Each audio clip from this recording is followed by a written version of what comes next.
Una vez más, buenos días a todos y bienvenidos al Seminario de Cultura Visual. Darle las gracias una vez más a Miguel, a Wilfredo por acoger este seminario que se viene repitiendo ya varios años, a mi compañera Lidia por ayudarme a organizarlo y a Juan Antonio, por supuesto, por asistir y venir aquí, ¿no?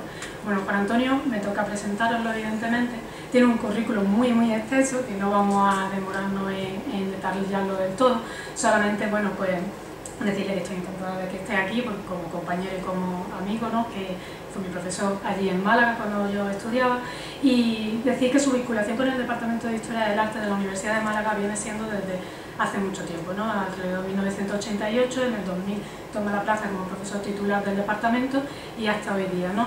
Sus publicaciones son muchas, empezando por su tesis doctoral, que es una de las más destacadas, que se tituló o se publicó bajo el título de El alma de la madera, en concreto El alma de la madera, 5 siglos de iconografía y cultura profesional en Málaga, y esa también su tesis de memoria de licenciatura, que también fue sobre el tabernáculo de la Catedral de Málaga.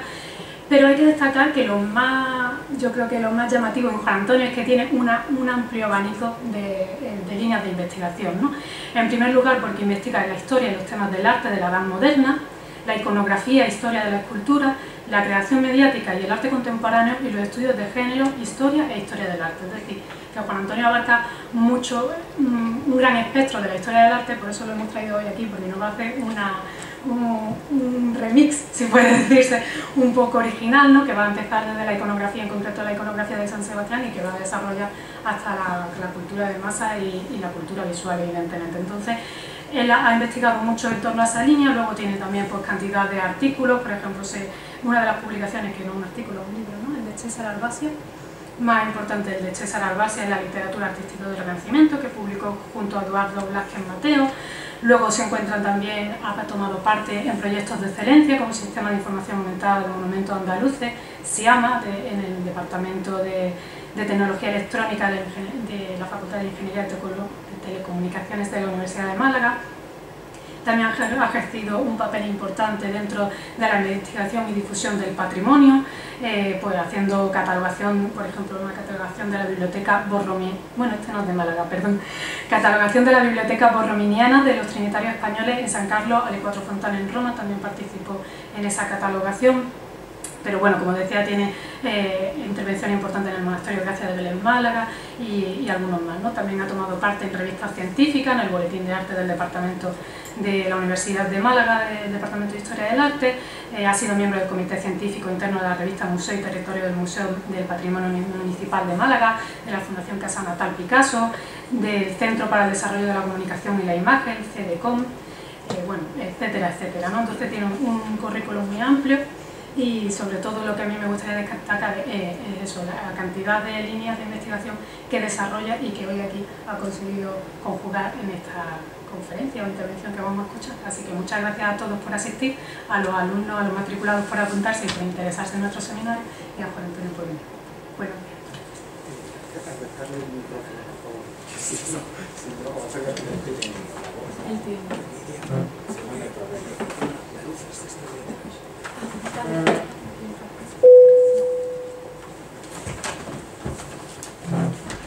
Bien, buenos días. Antes que nada yo quiero agradecer muy sinceramente a los profesores Miguel Cabañas, Wilfredo Rincón, la oportunidad de poder estar aquí con vosotros esta mañana en este centro que no tenía el placer de conocer, y por supuesto tanto a Carmen Gaitán como a Lidia Mateo, pues digamos su entusiasmo incondicional, su creatividad a la hora de proponernos una iniciativa tan interesante que nos permite reflexionar, y además es un término que me parece muy interesante, muy adecuado, sobre la complejidad de la cultura visual. La cultura visual que muchas veces podemos identificar con la iconografía, es decir, de hecho, en fin, para los estudiosos quizás sea más apropiado hablar de cultura visual al referirnos a las imágenes creadas en la cultura de los siglos XX y XXI que de iconografía, en el sentido de asociar este término pues a las manifestaciones generalmente ligadas a lo que denominamos arte tradicional.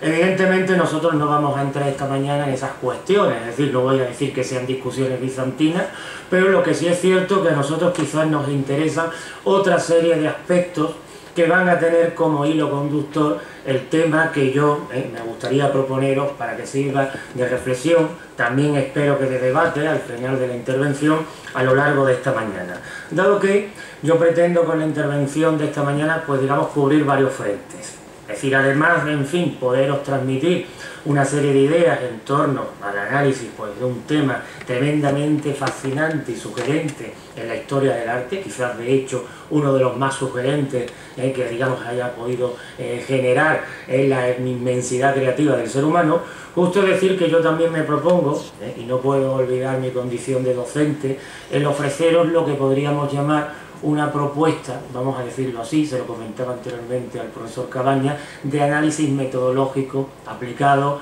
al estudio de las imágenes. Os digo esto porque hay que tener en cuenta que el tema iconográfico que a nosotros nos va a servir de hilo conductor, concretamente la iconografía del mártir en San Sebastián, es un tema que nace indiscutiblemente en un contexto muy específico, en un contexto creencial, confesional, muy específico, es decir, dentro de la geografía, de la iconografía de la Iglesia Católica, pero que por una serie de circunstancias, y también recordando lo que estudiosos de la iconografía como Sapsel, como Panofsky, Wing, etcétera, etcétera, se referían como la vida de las imágenes, es un tema que por una serie de circunstancias muy interesantes que vamos a analizar, pues en el momento actual no tiene precisamente que ver con lo que diríamos la santidad en el sentido convencional del término, sino que se ha convertido en un icono claramente vinculado a la noción y al concepto de identidad, y también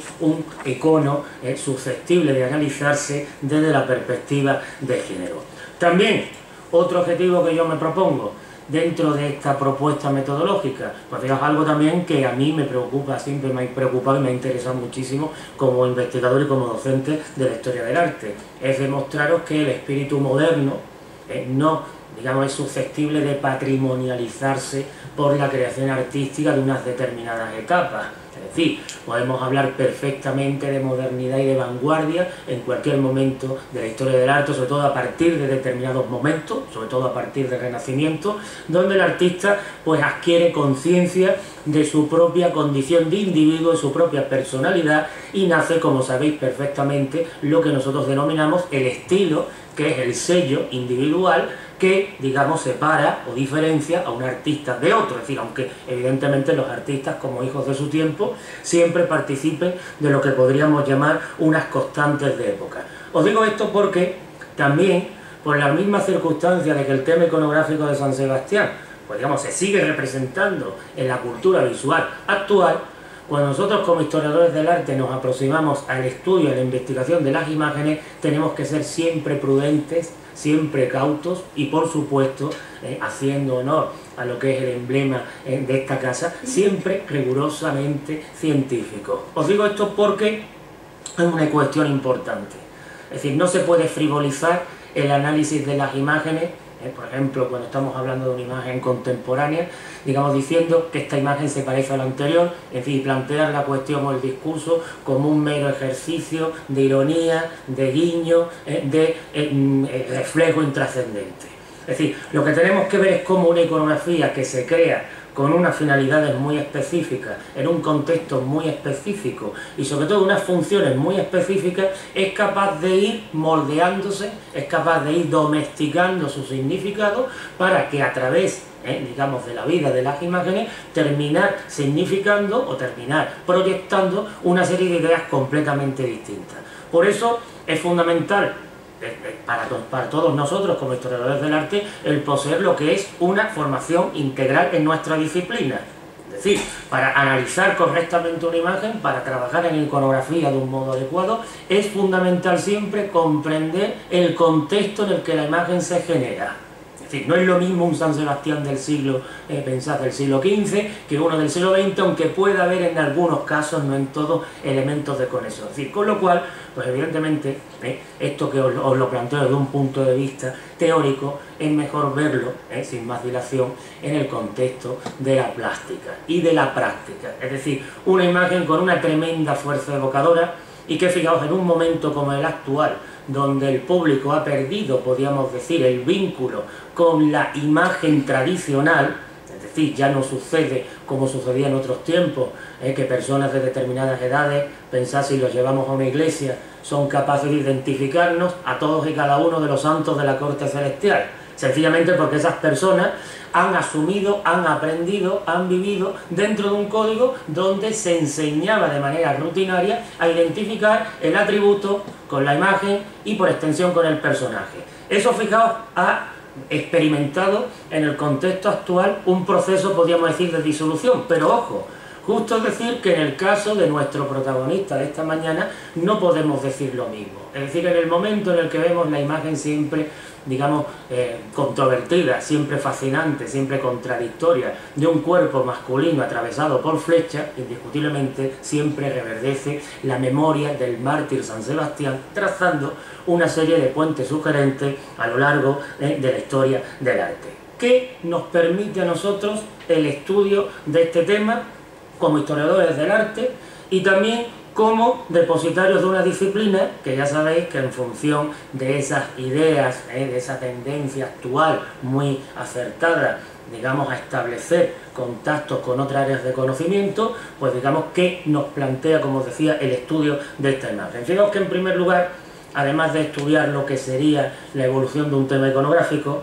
justo es decir que el tema de San Sebastián se presta como a pocos a estudiar, a profundizar en lo que podríamos llamar, utilizando un término muy al uso en la cultura mediática, los valores subliminales de la imagen. Es decir, la imagen se presenta con una configuración externa, con una serie de elementos visibles y reconocibles, pero también no es menos cierto que a través de ese aspecto externo, superficial, epidérmico, como queramos llamarlo, hay muchas veces un trasfondo, por decir, simbólico, identitario, críptico, oculto, como queramos llamarlo, que a través de ese primer impacto visual nos lleva a la captación de otra serie de mensajes que a veces pues se sitúan en un nivel diametralmente opuesto a lo que en principio se pretende representar con la imagen. En el caso del tema que nos ocupa, pues fijaos, en ese sentido sería el estudio del cuerpo, pero digamos el cuerpo que ha sido uno de los grandes problemas a lo largo de la historia del arte,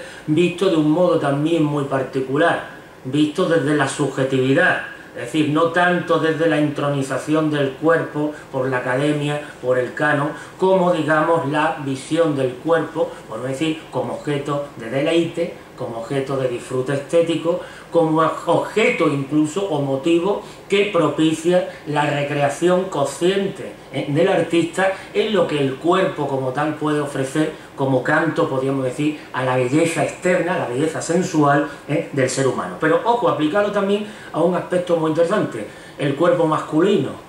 Es decir, sabéis perfectamente que a lo largo de la historia del arte el cuerpo femenino ha sido, digamos, en grandes momentos históricos, el gran protagonista de las imágenes. El cuerpo masculino, precisamente por verse sometido, sobre todo en los grandes momentos históricos, hablemos Renacimiento, hablemos Barroco, hablemos las academias, precisamente al encorsetamiento de ese canon, no había tenido, hasta, digamos, salvo circunstancias puntuales, tantas posibilidades de expresión en cuanto a canto, digamos, a la belleza por la belleza, a la sensualidad por la sensualidad, digamos, como en el momento actual.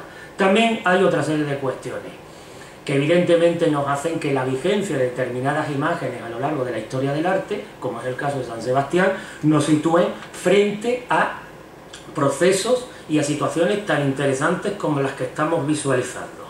Es decir, estamos viendo dos imágenes separadas en el espacio, en el tiempo, un fragmento de un cuadro de Tiziano y una fotografía publicitaria realizada como apoyo o soporte visual para un reportaje periodístico. Evidentemente estamos viendo como el segundo de los casos, la segunda de las imágenes, es decir, evidentemente protagonizada por ese yuppie, el yuppie no tiene nada de santo, pero hay además, eso no quita, podríamos decir, para que haya un intento consciente precisamente de rentabilizar lo que podríamos llamar la eficacia estética de una imagen tremendamente festista a lo largo de la historia del arte, como era el tema de San Sebastián, un pretexto, como ahora explicaré, para la representación del cuerpo masculino, incluso violentando, podríamos decir, lo que es la más pura ortodoxia iconográfica, para establecer, como decía, un puente entre la tradición y la modernidad. Esto, fijaos, nos lleva a sacar a colación una serie de conceptos muy interesantes que tenemos que tener en cuenta cuando nosotros nos aproximamos al análisis de las imágenes o de este tipo de imágenes dentro de la cultura visual actual. Es decir, tendríamos que hablar en concreto, fijaos, de 4 conceptos.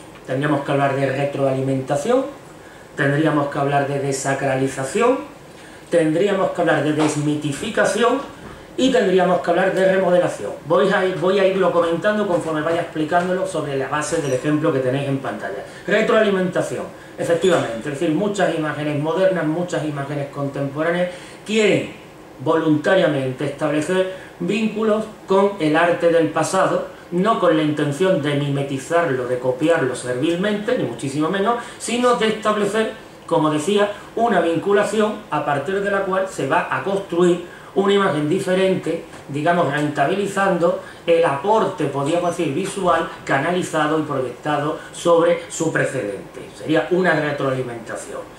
Desacralización, indiscutiblemente, cuando estamos hablando de un personaje de la geografía, es decir, de un santo, digamos que es como si al santo lo arrojamos de la hornacina, lo arrojamos del altar, es decir, fijaos que precisamente antes se ha citado a Walter Benjamin, es decir, es ese conflicto entre el aura, la ruptura, la pérdida del aura, es decir, en ese sentido también cuando la imagen de un santo que durante siglos permanece intocable es susceptible de convertirse en motivo de remodelación, de especulación, de tergiversación, estamos desacralizando, desmitificando consecuentemente, es decir, el pedestal se rompe, se anula, se pierde. Y finalmente remodelamos, es decir, porque eso lo estamos viendo claramente en la comparativa que os pongo. Es decir, ese Yupi es un nuevo San Sebastián, cuyas flechas no son las que le disparan sus soldados para ejecutar el castigo o la condena de la que ha sido víctima el personaje histórico, sino son las flechas del estrés, de las prisas, del acelero. Es decir, vemos que el atributo tradicional que convierte al Yupi en un nuevo San Sebastián son precisamente las flechas, podemos decir que a todos nosotros, como víctimas de la sociedad de consumo, en virtud de esta lectura, pues herirían, podríamos decir, nuestro cuerpo. Esto también nos lleva al reconocer en estos procesos, donde el tema de San Sebastián va a ser, como digo, uno de los más recurrentes, otras 2 ideas, es decir, tendríamos que hablar de apropiacionismo, que sabéis que es un término también muy al uso cuando se plantean estos trasvases dentro de la problemática del arte moderno, y por qué no, utilizar un término que a mí me parece tremendamente expresivo, una vampirización iconográfica, es decir, es succionar, absorber la fuerza, la imagen, el contenido, el trasfondo del tema anterior para proyectarlo con una nueva dimensión en el tema, digamos, siguiente. Fijaos que eso es lo que hace que también, cuando nosotros nos aproximamos al estudio del arte tradicional, ni muchísimo menos que pensemos que estos procesos son exclusivos de lo que llamamos convencionalmente arte moderno, siglo XX, siglo XXI. Es decir, ya he dicho que la idea de modernidad, el espíritu de modernidad y el espíritu de vanguardia es una constante a lo largo de la historia y sobre todo a partir del Renacimiento. Y de hecho, estas situaciones, como vais a ver ahora, se producían en el arte, digamos, de siglos anteriores. Es decir, aquí estáis viendo el detalle de una escultura de Giuseppe Giorgetti, un discípulo de Bernini, que veremos después en otro contexto, que se encuentra en Roma. Es decir, es una escultura barroca que representa al santo moribundo, pero fijaos que no es menos cierto que eso tiene unos paralelismos muy interesantes dentro del contexto cultural de la época con un tema mitológico como es Endimión, es decir, el joven sumido en el sueño eterno de la perpetua juventud, que es contemplado por la diosa Diana cada noche. Es decir, que fijaos que tanto en un caso como en otro, un tema mitológico y un tema religioso aparecen unidos por un denominador común. ¿Cuál es ese denominador común? Es decir, lo que sería la contemplación del cuerpo, inmóvil, masculino, en una situación de indefensión total. Es decir, en una situación de indefensión total en la que nosotros actuamos como voyeurs, es decir, como mirones. Es decir, en el caso de la historia de Endimión, digamos, ese papel es interpretado por la diosa Diana, pero fijaos que aquí en este caso, en el cuadro de Pietro Oliveri que estáis viendo, la diosa podríamos decir que brilla por su ausencia. Es decir, fijaos que en ese sentido todos nosotros como espectadores estamos siendo implicados en la contemplación de la belleza de ese cuerpo que, si veis, es el verdadero motivo del cuadro. Es decir, no es tanto... Estáis viendo cómo el tema mitológico sirve de excusa, sirve de pretexto para que el pintor se recree en la representación del cuerpo. Lo mismo que sucede aquí en este caso, adoptando el momento iconográfico de San Sebastián moribundo. Fijaos, os pongo algunos ejemplos, en fin, contrastados, moviéndonos en el arte religioso católico, el tema mitológico, etcétera, para que veáis lo mismo. Es decir, este cuadro de Rosso Fiorentino. Es decir, un cuadro de una complejidad incluso iconográfica en la que no voy a entrar, voy a ir un poco por encima, pero lo que sí me interesa que veáis es cómo evidentemente aquí tenemos lo mismo, es decir, un tema religioso como es Cristo en el sepulcro antes de resucitar, contemplado por los ángeles, se convierte en el argumento base para que justamente el artista, pues digamos, cree una imagen, como estáis viendo, de lo que podríamos denominar, utilizando una terminología actual, una imagen de un alto voltaje erótico. Es decir, es esa recreación en el cuerpo. Lo mismo que, fijaos, sucede en temas mitológicos como la muerte de Adonis. Es más, fijaos, es interesante esta comparativa. Fijaos, Adonis, amante de la diosa Venus, muerto trágicamente por el jabalí. Fijaos, eso es la excusa para componer este cuadro por parte de Rubens.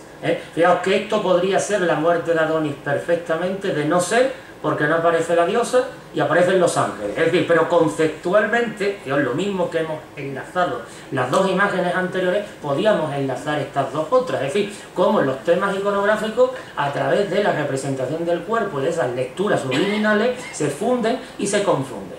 Temas tan clásicos, fijaos, como la piedad. Es decir, en este caso esta piedad fantástica de José de Ribera, es decir, ese escorzo de la figura de Cristo, es decir, que evidentemente hace que, por ejemplo, lo situemos en esa misma línea, y eso evidentemente, fijaos, nos explica y nos justifica perfectamente determinadas manifestaciones creativas que, por ejemplo, dentro del contexto de las artes escénicas se dan en el momento actual. Es decir, fijaos que aquí en este caso estamos viendo que el actor, digamos a modo de tableau vivant, de cuadro inmóvil, etcétera, etcétera, fijaos que vampiriza, evoca, recrea elementos extraídos de la imaginería tradicional. Fijaos como aquí en este caso pues puede hacer esta representación de San Jerónimo. Y fijaos, indiscutiblemente también esto es todavía más interesante cuando se hacen análisis como el que os propongo aquí. Es decir, porque cuando conectamos, es decir, observad esta comparativa, es decir, hay grandes similitudes y grandes diferencias. Incluso hay más similitudes que diferencias, aunque pueda parecer muy desconcertante en primera instancia la comparativa que os propongo. Es decir, en el primer caso estamos viendo una escultura, como estamos viendo, con el tema iconográfico convencional tan conocido, tan explotado en el arte español, como sabéis, del Ecce Homo. Y luego, cómo se vampiriza el tema en esa fotografía de Manuel Ortega, que sirve de portada para un libro dedicado a el desnudo masculino. Fijaos que ahí hay algo especialmente interesante. Es decir, la pose del modelo evoca conscientemente lo que es la pose del Ecce Homo como tema religioso, queda claro. El título está sobreimpreso, como estáis viendo, en el centro de la imagen. Ahora bien, aquí es donde vienen, como os decía, las lecturas subliminales, y todo esto, fijaos, nos sirve un poco como anticipo para poder comprender lo que os quiero proponer en relación al análisis del tema de San Sebastián. Fijaos que ese Ecce Homo, la locución latina que significa literalmente he aquí al hombre, es decir, cuando Pilatos presenta a Cristo al pueblo, adquiere una dimensión distinta, es decir, porque ese Ecce Homo no es el Ecce Homo evangélico, es decir, he aquí al hombre hay que interpretarlo en sentido literal.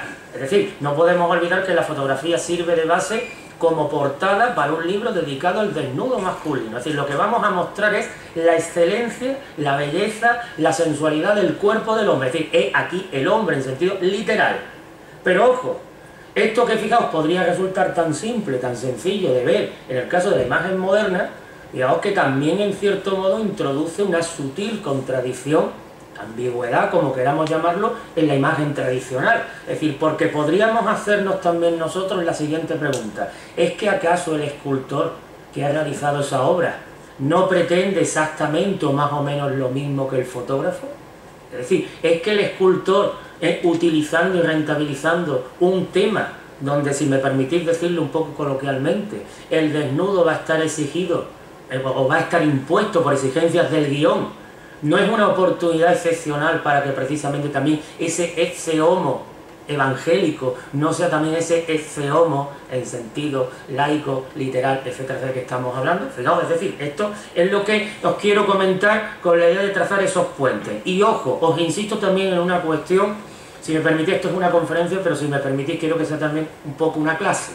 Es decir, esto se puede hacer cuando nosotros tenemos, y esto es importantísimo lo que decía antes, un dominio, un control, un conocimiento profundo, rigurosamente científico de los contextos oportunos de cada momento de la historia del arte. Es decir, no es que nosotros podamos hacer estas interpretaciones frívolamente, es decir, porque se nos ocurra o porque veamos, fijaos, como si fuera un pasatiempo parecido o razonable. No. Es decir, es cuando vemos cómo funciona una imagen en un contexto, cómo funciona la otra imagen en el otro. Es decir, cómo, evidentemente, al interactuar la imagen moderna con la imagen tradicional, extraemos esas lecturas tan subjetivas. Yo os pongo algunos ejemplos. Es decir, otro tema al uso también, el del crucificado, que evidentemente lo tenemos aquí. Es decir, en esta fotografía, pues digamos en este caso, puesta en, digamos, para mayor honor y gloria, podríamos decir, de un actor, del lucimiento físico de un actor. Es decir, fijaos que siempre esa imagen con los brazos abiertos, tan evocadora, etcétera, etcétera. Fijaos incluso, Herr Ries, uno de los fotógrafos contemporáneos más importantes, cuando hace para la contraportada del álbum de Madonna, Like a Prayer, esa fotografía, una de las más emblemáticas del artista, fijaos que ahí en ese sentido tiene muy presente, también incluso también por la propia aportación del artista como historiadora del arte, el hecho de forzar la asimilación, la conexión, pues con un tema iconográfico, fijaos, donde la idea de culpa, de pecado, de sensualidad, etcétera, etcétera, estaba tan presente como el de la Magdalena. Es decir, que quizás es uno de los iconos femeninos también más interesantes en ese sentido. También en todo esto que os estoy planteando hay una serie de situaciones, nuevas situaciones sociales que tenemos que tener muy presente a la hora de analizar en toda su profundidad lo que San Sebastián nos propone dentro de la cultura visual actual. Es el hecho de que también es cierto que a partir de los años 90, sobre todo, se percibe un cambio en el statu quo tradicional de la relación, de los roles, podemos decir, del hombre y la mujer, como sujeto, objeto del hecho artístico. Y me explico, es decir, sabéis que a lo largo de la historia del arte, durante muchísimo tiempo, la modelo, la musa por excelencia del artista era la mujer. Es decir, unívocamente. Es decir, ya he dicho anteriormente que la tipificación y topificación del cuerpo masculino en función del canon actúa en detrimento de ese interés del artista por recrearse en ir más allá de lo que es una representación canónica. Como decía, esto ha cambiado. Es decir, precisamente, sobre todo a partir de los años 90, cuando en la cultura visual, en la cultura, digamos, popular del mundo actual, pues digamos, con un fenómeno que desde la perspectiva de género podríamos identificar como la crisis del macho, es decir, se suele denominar así, surgen los nuevos hombres o los nuevos modelos de hombres. Es decir, es donde entrarían, fijaos, tipologías que quizás os suenan por términos como puedan ser el retrosexual, el metrosexual, el tecnosexual, el andrógino, el ubersexual, etcétera, que en definitiva también supone desmitificar lo que el concepto de la masculinidad típica y tópica había supuesto. ¿Esto qué es lo que provoca? Que evidentemente la mujer, que había sido el cuerpo objeto por excelencia durante muchísimo tiempo de la historia, del arte, pero ojo, también de la cultura mediática, pues en cierto modo se desquite, entre comillas, y, digamos, se transfiera ese protagonismo, como está sucediendo en el caso actual, con mayor intensidad si cabe, al cuerpo del hombre. Es decir, hoy cuando estamos hablando de objetualidad del cuerpo, curiosamente en la cultura audiovisual, en la cultura visual, predomina el hombre objeto sobre la mujer objeto. Es decir, es también algo muy interesante traído desde la perspectiva de género. Y ojo, también esto aquí nos hace que entremos en otra cuestión donde el tema de San Sebastián va a tener mucho que decir. La cuestión de la identidad. Es decir, cuando nosotros hablamos de los estudios de género, fundamentalmente solemos manejar tres conceptos: lo que es el sexo, el género y la identidad. Por explicarlo muy sintética y muy definidamente, digamos que el sexo sería el hecho biológico. Es decir, uno nace hombre o mujer, determinado por circunstancias impuestas por la naturaleza, invariables. El género es lo que podríamos llamar el hecho cultural o social. Es decir, nadie dice, no hay ninguna ley, por ejemplo, pensar que diga que una novia se tenga que vestir de blanco para casarse. Es decir, eso es una construcción cultural. Por ejemplo, fijaos también, ya que estamos hablando del desplazamiento, digamos, de un nuevo concepto de masculinidad, fijaos durante tantos y tantos años que se repetía sistemáticamente que los hombres no lloramos. Es decir, fijaos, la negación del sentimiento, digamos, a la persona, en este caso al hombre, por imposición social y cultural. Es decir, eso sería el género, mientras que la identidad sería el hecho personal. Es decir, el ser humano es libre para decidir con quién está, con quién no está, qué le gusta, qué no le gusta, etcétera, etcétera. Y fijaos que aquí es donde también estamos viendo desde la perspectiva de las identidades, donde el tema, digamos, de San Sebastián enlaza de una manera muy interesante como elemento, podríamos decir, de reivindicación de la identidad, y fijaos más concretamente de la identidad vinculada a la cuestión de la homosexualidad masculina, que ya sabéis que, digamos, en los últimos años, y más concretamente, pues bueno, en nuestro país, también en otros países, pues está siendo objeto, pues digamos, de una revisión a nivel social, de una revisión social de conductas, de actitudes y también, por supuesto, desde la perspectiva de género. Y fijaos, esto hace que también la cultura visual y las imágenes desempeñen una función fundamental. Es decir, no solamente la imagen es un icono, digamos, que podríamos decir identifica la identidad o sirve de signo visible a la identidad, sino también la imagen, como estamos viendo en los ejemplos que os estoy poniendo, es, digamos, un elemento que reivindica el derecho, digamos, a ostentar, a decantarse, es decir, la libertad, a apostar por esa identidad. Fijaos que aquí en este caso también vemos cómo estos temas están también directamente relacionados con otro fenómeno social reciente, como es la visibilidad de la cuestión homosexual, más concretamente de la homosexualidad masculina en el caso que estamos tratando, que es lo que hace, pues como decía, que ese universo creativo de las imágenes sea absolutamente fascinante. Y fijaos, fascinante e imprevisible. Fijaos que un pequeño apunte antes de entrar en lo que sería ya concretamente el tema de San Sebastián. Fijaos que todo esto que os estoy comentando incluso está logrando transformar géneros absolutamente, digamos, tradicionales, convencionales, etcétera, etcétera, como es algo que, fijaos, aquí en Madrid, pues bueno, lo conocéis, pero ya sabéis que en Andalucía lo vivimos más intensamente, como es el género relacionado con la escultura procesional.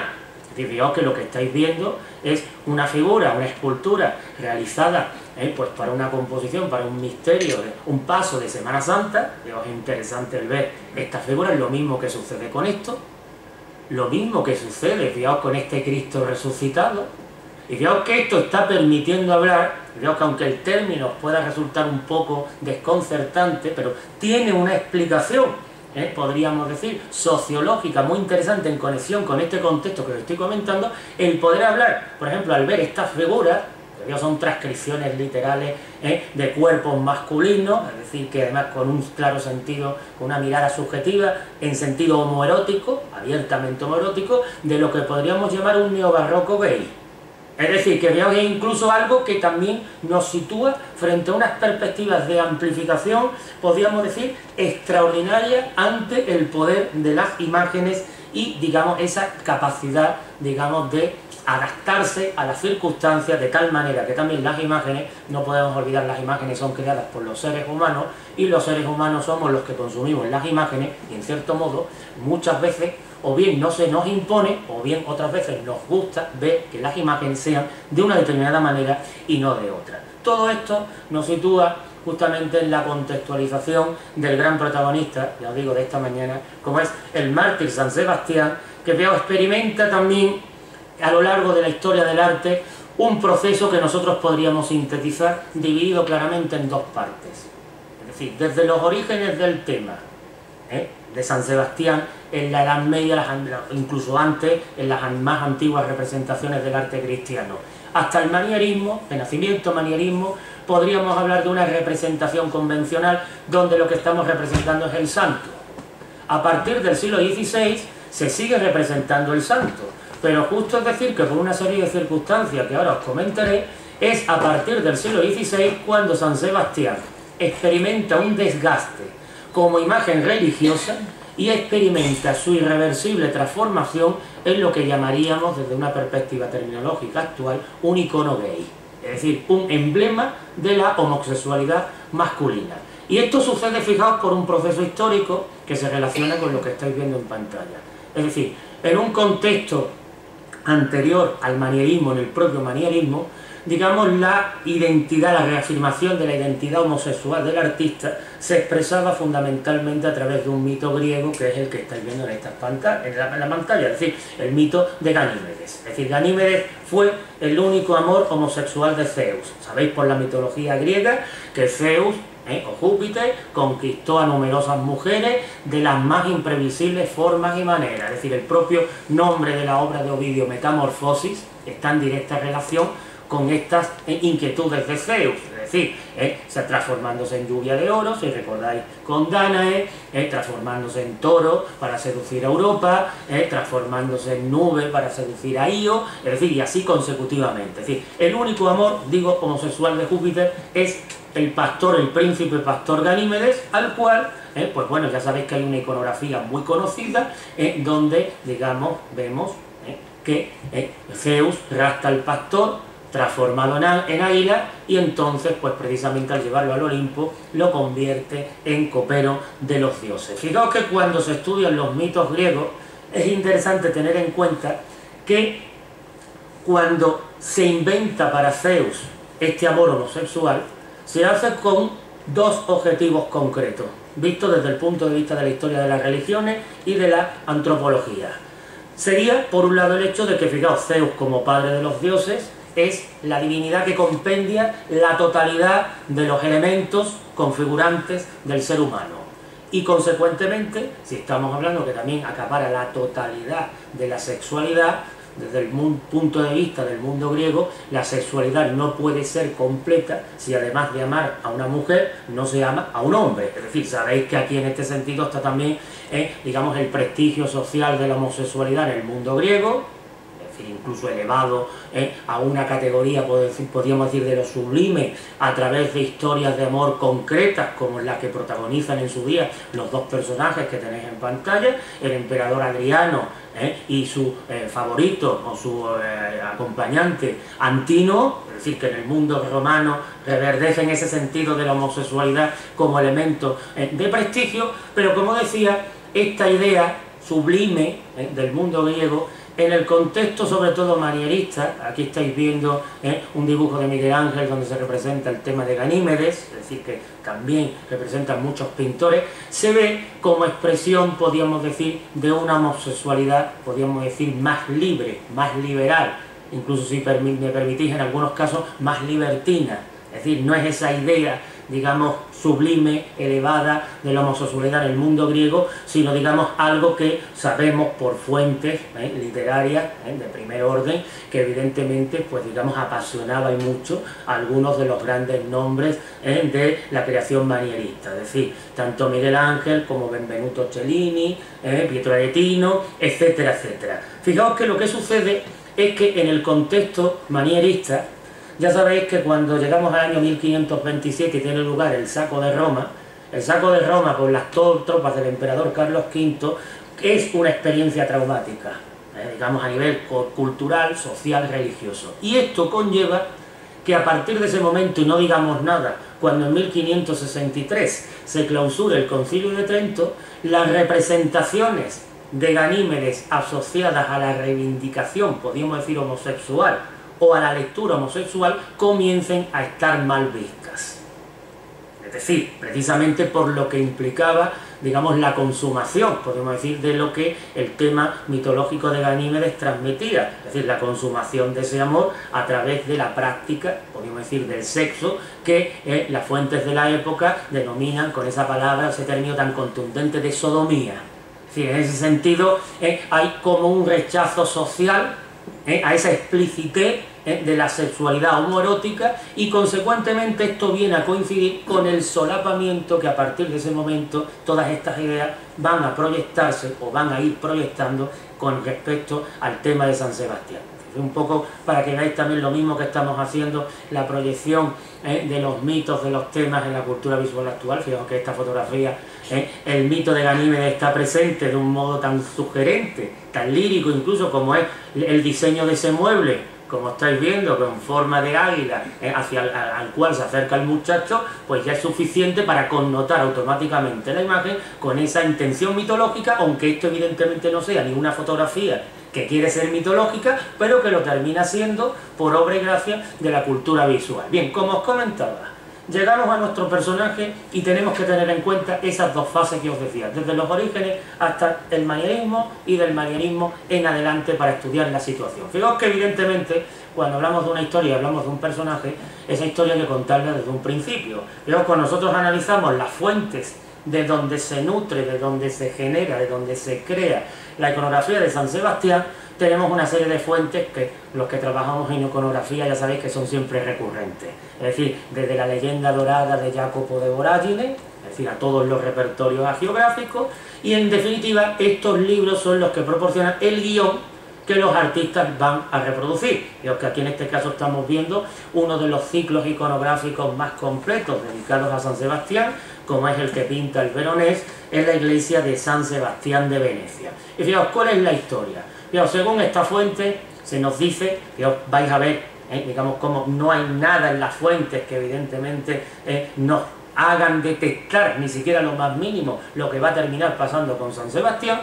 Nos dicen que San Sebastián es un centurión, capitán de la guardia pretoriana del emperador Diocleciano, que ejerce el apostolado en secreto, cuya misión principal era, por convicción propia, alentar, animar a los cristianos a soportar con entereza el martirio sin apostatar. Es decir, aquí estamos viendo el cuadro del Veronés, donde el santo arenga a los santos Marco y Marceliano para que asuman el martirio, hasta que por una serie de circunstancias es descubierto, es delatado y consecuentemente es condenado a la pena capital en el ejército, como es el ser, en este caso, asaeteado por parte de sus propios soldados. Es decir, fijaos que dentro del Código de Justicia Militar durante muchísimo tiempo era una costumbre que cuando un oficial de alta graduación era acusado de alta traición, el pelotón de fusilamiento lo constituían los mismos soldados a los que él había mandado. Es decir, era un signo, podríamos decir, un poco de degradación. En este sentido, en el ejército romano estamos viendo que se le hace víctima al personaje histórico de esta situación, y fijaos que aquí tiene lugar la escena que todos nosotros identificamos automáticamente como un signo identitario de la iconografía de San Sebastián, el martirio de la flecha, es decir, atado a un poste, atado a un árbol, etcétera, etcétera, y los soldados que lo convierten, fijaos, en un aférico viviente. Fijaos que hay una frase de San Jerónimo, que es uno de los biógrafos de San Sebastián, muy expresiva, que dice literalmente ut quasi ericlus videretur, es decir, lo vimos casi de manera semejante a un erizo. Es decir, eso nos quiere significar que el pobre mío, pues como os imaginaréis, quedó literalmente acribillado. Esto evidentemente es la primera parte de la historia, es decir, porque los soldados dan por muerto al personaje, el personaje es abandonado en el campo. Fijaos, este es el momento que utiliza Bernini para realizar esta bellísima escultura que sabéis que tenemos aquí en el Museo Carmen Thyssen. Y, digamos, fijaos, los acontecimientos se suceden. Es decir, cuando Santa Irene, una noble viuda, acude a rescatar el cuerpo para darle sepultura, puede comprobar que el personaje no ha muerto, a pesar de la dureza del castigo, sino que está agonizando en un estado de vida casi vegetativo, pero todavía permanece con vida. Ella lo recoge, lo lleva a su casa, hasta que se restablece, y cuando se restablece, fijaos que aquí en este caso vemos la continuación de la historia según nos cuenta el Veronés, San Sebastián se presenta ante el emperador se sobrecoge porque cree estar viendo un fantasma al que daba por muerto, él le recrimina su crueldad para con los cristianos, y es entonces cuando el emperador, si me permitís decirlo coloquialmente, es cuando dice tú ya no te vas a escapar y no me vas a dar otro susto, entonces esta vez no vamos a fallar, entonces lo condena a lo que va a ser su definitivo martirio, es decir, ser primeramente cruelmente flagelado y finalmente muerto a palos en el circo máximo.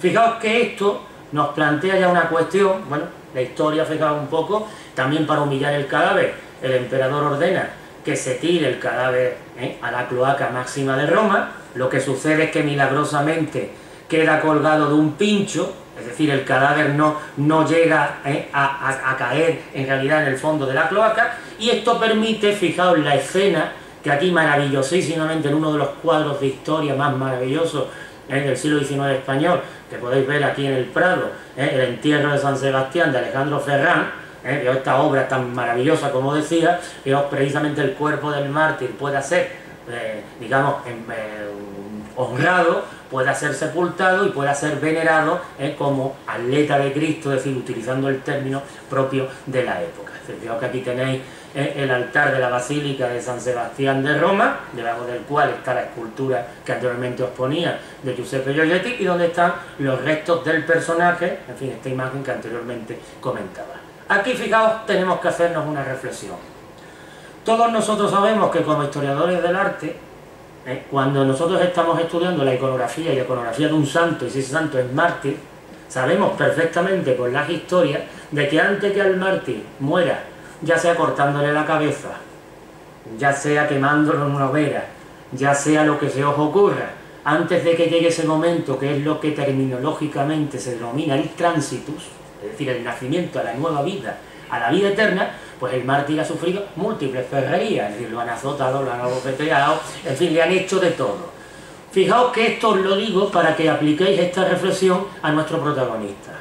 No deja de ser desconcertante y un tanto extraño en la historia del arte que, si os dais cuenta, lo que va a condicionar la iconografía de San Sebastián no es su verdadero y definitivo martirio, es decir, lo que estábamos viendo anteriormente en el fresco del Veronés, es decir, el suplicio de ser matado a palos. Es decir, fijaos que la iconografía, desde un punto de vista ortodoxo, tendría que haber tirado por aquí. Es decir, porque además también hay una cuestión interesante, os hago la lectura y la reflexión sobre la base de la historia, que es lo verdaderamente importante. Fijaos que eso es lo que hizo que el cuadro del Greco, de San Mauricio y la Legión Tebana, no es que no funcionara porque Felipe II no lo comprendiera, sino porque él iba buscando una claridad expositiva de cara al pueblo que el Greco, pues digamos, deslizó hacia el punto de vista exquisitamente intelectual. Y me explico, porque es la misma historia. Es decir, en el caso de San Sebastián, él es dado por muerto. Si una persona es dada por muerta, ¿qué sucede? Puede huir tranquilamente, puede hacer una nueva vida, puede quitarse de en medio, es decir, porque el haber llegado hasta ahí hubiera sido ya un gran mérito. ¿Dónde está el gran mérito moral, fijaos, del personaje? En el hecho de restablecerse, volver a presentarse ante el emperador y sufrir cruelmente las consecuencias. Digamos, en el cuadro del Greco, fijaos, el Greco lo que representa es la decisión de San Mauricio y los capitanes de la Legión Tebana de desobedecer el mandato imperial. Es decir, ese es el gesto heroico que los convierte en mártires, no que le corten la cabeza. Fijaos que desde un punto de vista de la lectura moral edificante de la imagen, ese es el mensaje verdaderamente interesante. Y fijaos que curiosamente, en el caso del personaje que estamos comentando, no se opta de un modo tradicional, convencional, rutinario, como cualquier otro santo, por representarlo pues con un palo, con una porra, es decir, con el atributo que hubiera sido característico, sino que la historia del arte y la iconografía se obsesionan particularmente por el suplicio de la flecha. Fijaos, esto es justamente lo que en el caso de los estudios de las imágenes hace que nosotros como historiadores del arte, para comprender el por qué las imágenes son de una manera y no de otra, tengamos que recurrir necesariamente al contexto histórico. ¿Y cuál es el contexto histórico? Pues claro, algo muy interesante es el hecho de que sabéis que durante muchísimos siglos, no digamos nada en la Edad Media, Europa está sufriendo periódicamente el azote de una terrible enfermedad como es la peste. Es decir, la peste, sobre la cual ya sabéis que existe toda una iconografía, toda una literatura, todo en definitiva algo que ya sabéis que cuando se estudia la historia europea supone una auténtica conmoción en todos los aspectos y por supuesto que afecta también de una manera decisiva a las representaciones artísticas. ¿Por qué os digo esto? Porque justamente, digamos, cuando es el momento de dar forma definitiva a la iconografía de San Sebastián, aunque hay antecedentes en los primeros siglos, va a ser precisamente en la Edad Media. Y fijaos, en la Edad Media, donde estamos viendo esta situación, también San Sebastián está acreditando un cierto papel protector, en el sentido de como abogado de la enfermedad, y fijaos que la clave para poder comprender el por qué la iconografía de San Sebastián va a ir por este camino y no por el que debiera haber ido, nos la dan siempre las fuentes. Fijaos que aquí os pongo un fragmento de una de las obras claves de la literatura artística posterior al Concilio de Trento, la historia de las pinturas e imágenes de los santos de Juan Molano, es decir, uno de los textos capitales, y veos que os traduzco así sobre la marcha lo que dice ese texto en latín, porque evidentemente se ve que como en el siglo XVI se comprendía todavía perfectamente, fíjate, en una época como la de la Reforma Católica, tan obsesionada con el decoro, tan obsesionada con la ortodoxia, con la corrección, es decir, hay incluso los teóricos, la literatura del decreto es verdaderamente incluso hasta paranoica acerca del modo de representar correctamente las imágenes. El por qué se hace en este caso concreto ese giro. Fijaos que ahí ese texto nos dice, de la misma manera que todas las heridas, digamos, hacen que los transeúntes tengan misericordia y compasión de los enfermos, las muchas flechas y heridas de San Sebastián claman a Dios y, digamos, interceden ante Él por nosotros, invocando su misericordia, junto a una serie de patronos singulares contra la peste, como Antonio, es decir, es San Antonio Abad y San Roque, y de esta manera son pintados. Es decir, fijaos que es en cierto modo lo que nos está diciendo, es decir, el hecho de que la flecha, y esto es lo importante tenerlo en cuenta, desde la Edad Media es vista como una metáfora del azote que la enfermedad produce en el cuerpo. Es decir, fijaos que evidentemente San Sebastián cosido a flecha, evidentemente es una imagen que visualmente funcionaba muy bien para, digamos, infundir la compasión, la misericordia, también la resignación del enfermo, para llevar o sobrellevar de la mejor manera posible el azote de la enfermedad. ¿Se entiende? Es decir, esa es la cuestión que hace que evidentemente esa sea la vía definitiva por la que se canaliza la iconografía de San Sebastián. Fijaos que incluso textos litúrgicos también así nos lo indican. Estos ya son fragmentos de una antífona con su podríamos decir, responsorio o con su respuesta. Fijaos que aquí en este caso el texto viene a decir así por encima, es decir, de qué manera tan gloriosa refulge la gracia de San Sebastián, mártir ínclito de Dios, que porta la insignia militar de la manera más sublime, dice, y digamos, mostrando ante sus hermanos la palma de la confortación y, digamos, ascendido al cielo. Entonces, fijaos, siguen así esas invocaciones, que en definitiva es lo que hace que finalmente se termine popularizando esta imagen, que fijaos, en una primera fase, ya estamos en el contexto humanista, pues bueno, es un pretexto que, como estamos viendo en estas obras venecianas, sirve para la representación del cuerpo masculino extraordinariamente bello, pero ojo, observad que aquí esos cuerpos todavía no están vistos desde esa subjetividad que hemos dicho y que hemos identificado con el homoerotismo. Es decir, aquí también hay que hacer una aclaración desde ya. Es decir, no todas las representaciones de San Sebastián hay que considerarlas homoeróticas. Es decir, todo lo contrario. Es decir, hay muchos artistas que van a seguir utilizando y convirtiendo al tema en un canto a la belleza corporal. Fijaos que, por ejemplo, aquí tenemos el mismo Miguel Ángel, en la figura de San Sebastián, que aparece en el juicio final de la Capilla Sixtina. ¿Qué decir de esta monumental obra del Greco? Es decir, con un homenaje explícito también al genio de la victoria de Miguel Ángel, a todo lo que había supuesto como lección magistral de culto al cuerpo, de belleza al cuerpo, la estatuaria antigua, representaciones históricas y escultóricas de todo este periodo, es decir, donde estamos viendo que evidentemente se aprovecha el carácter simbólico del personaje como atleta de Cristo para magnificar a través de él la belleza del cuerpo. Es decir, fijaos que ahí en ese sentido los artistas estarían rescatando también una idea que proviene del mundo clásico, concretamente definida por autores, entre ellos Platón, que es lo que venimos a llamar calocagacía, es decir, la conformidad formal entre lo bueno y lo bello. Es decir, la belleza interior, la excelencia interior se exterioriza a través de la belleza del cuerpo. Es decir, esto es, fijaos que en el mundo clásico, en la literatura y en el arte está muy claro. Es decir, fijaos que esta idea clásica es la que ha hecho, que veamos incluso hasta hoy, el héroe, en toda película, en toda novela, en cualquier historia que contemos, sea visualmente o por el medio que sea, tenga que ser forzosamente bueno y guapo. Es decir, no se entiende tanto, salvo excepciones puntuales, que un héroe sea feo. Es decir, no se le permite ser feo. Es decir, si os dais cuenta, todo esto viene, y lo podemos también ver aplicado a lo que estáis viendo. Es decir, aquí en este caso, esa excelencia, esa belleza de del alma de San Sebastián se exterioriza, lo mismo que con un atleta griego, a través de la belleza del cuerpo en su sentido más sublime, más clásico, más impostado desde el punto de vista estético. Bien, esto hace que cuando ya se está produciendo, podemos decir, el solapamiento, el desplazamiento, y se crea esa otra alternativa de carácter homoerótico en la representación de San Sebastián, haya voces también por parte de autores tan prestigiosos de la literatura artística, no digamos nada, el caso de Francisco Pacheco, autor de uno de los grandes tratadistas de nuestros siglos de oro, donde también se intente salir a la palestra de ciertas situaciones que ya se detectaban evidentemente en el arte. Es decir, es el hecho de representar con propiedad al santo, es decir, el hecho de que San Sebastián fuese un joven sobradamente preparado, no impedía que, digamos, para cumplir acorde a su papel de capitán de la Guardia Pretoriana del Emperador, evidentemente uno sabe que cuando uno tiene experiencia y más en el ejército, no solamente se necesita valor y se necesita fuerza, hay que también tener edad. Es decir, con esto lo que os quiero decir que lo que critica Pacheco y critica el cardenal Cesare Baronio, entre otros autores, es que como un capitán de la Guardia Pretoriana del Emperador puede ser un jovencito.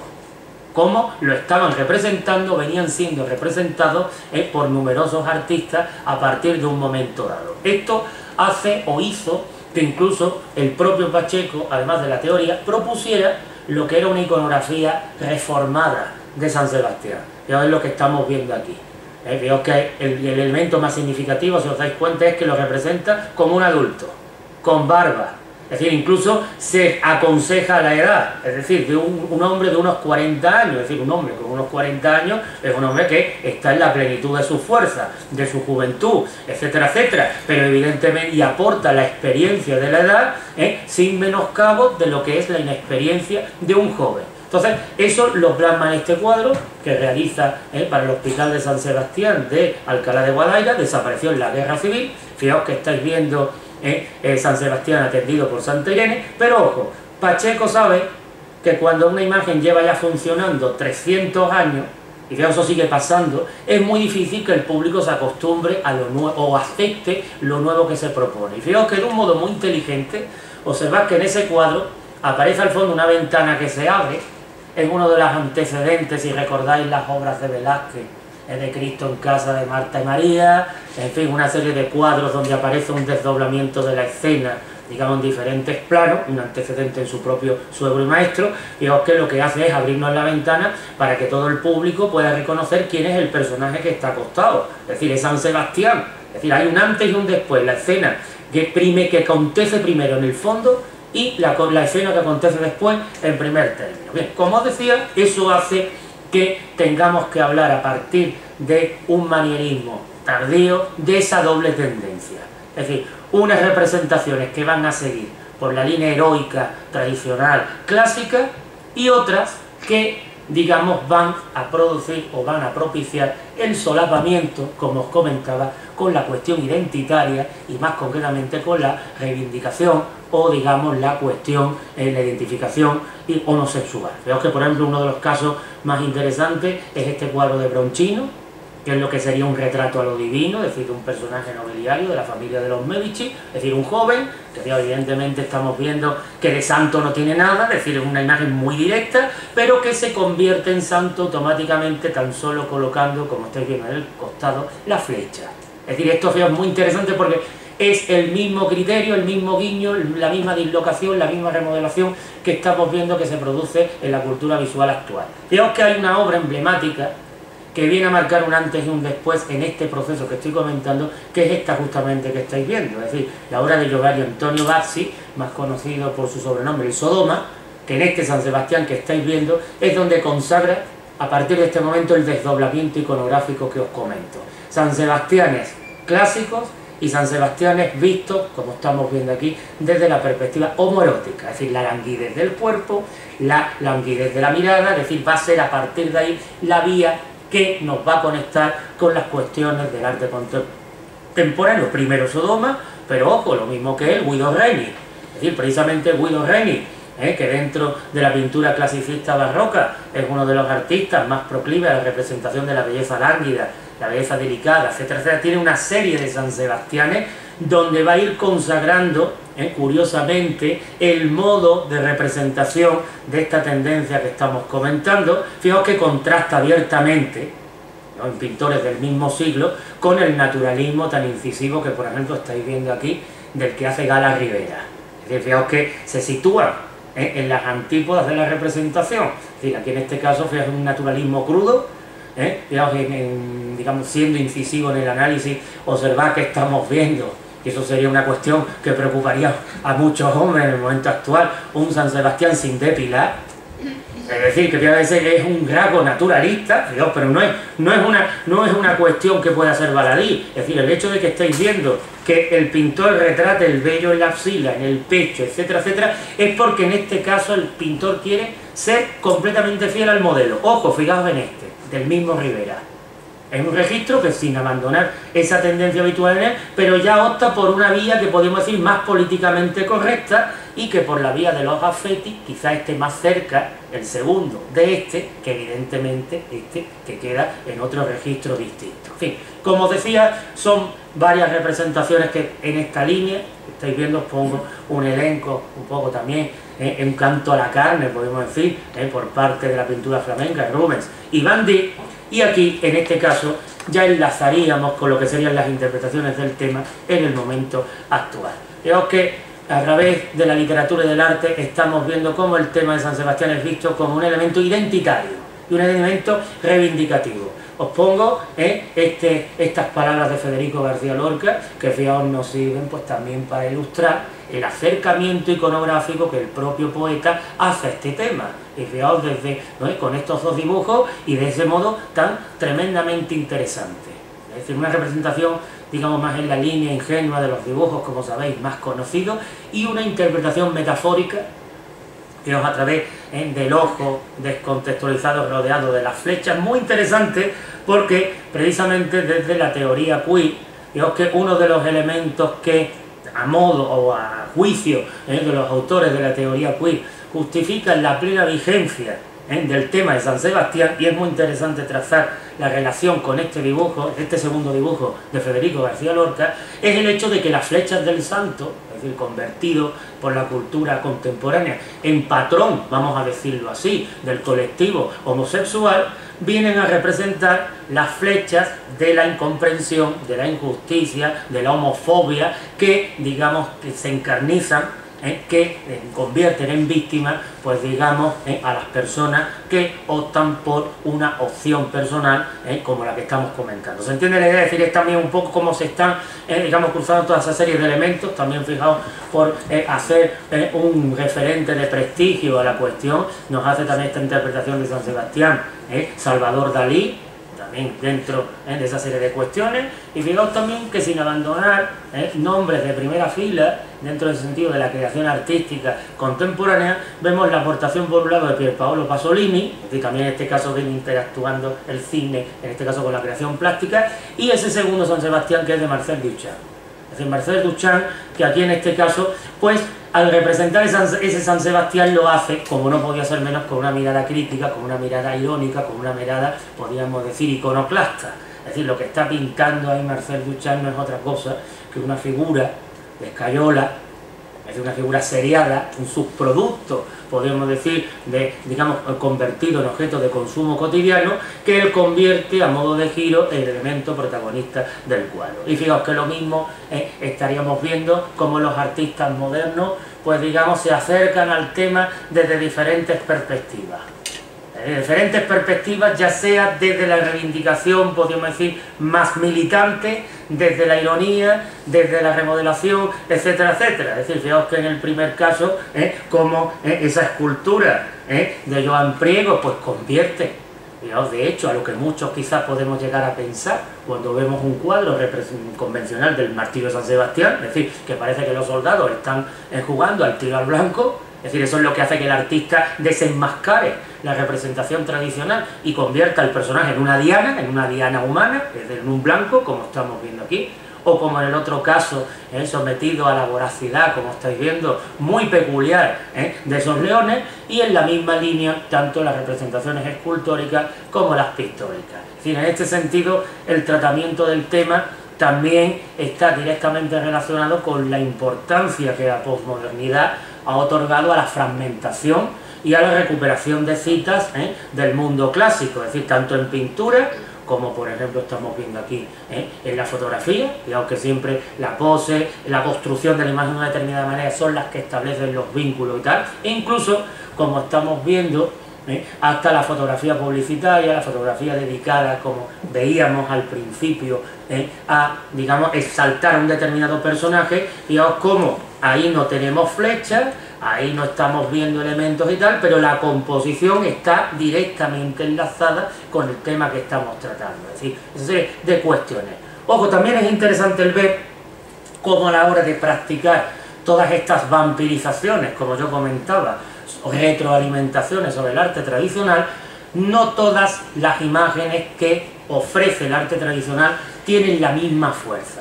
Es decir, y me explico, es decir, hay también dentro de ese amplísimo elenco determinadas representaciones tradicionales de San Sebastián que han sido antológicas. Es decir, por ejemplo, estáis viendo ahí la de Andrea Mantegna, es todo un monumento en el sentido literal a lo que quiere ser el Renacimiento como recuperación de la antigüedad, etcétera, etcétera, que está detrás como base de inspiración, como estáis viendo, de composiciones actuales, ya sean en clave, podríamos decir, más lírica, podríamos decir, o en clave más relacionado con lo kitsch, como estamos viendo en este caso.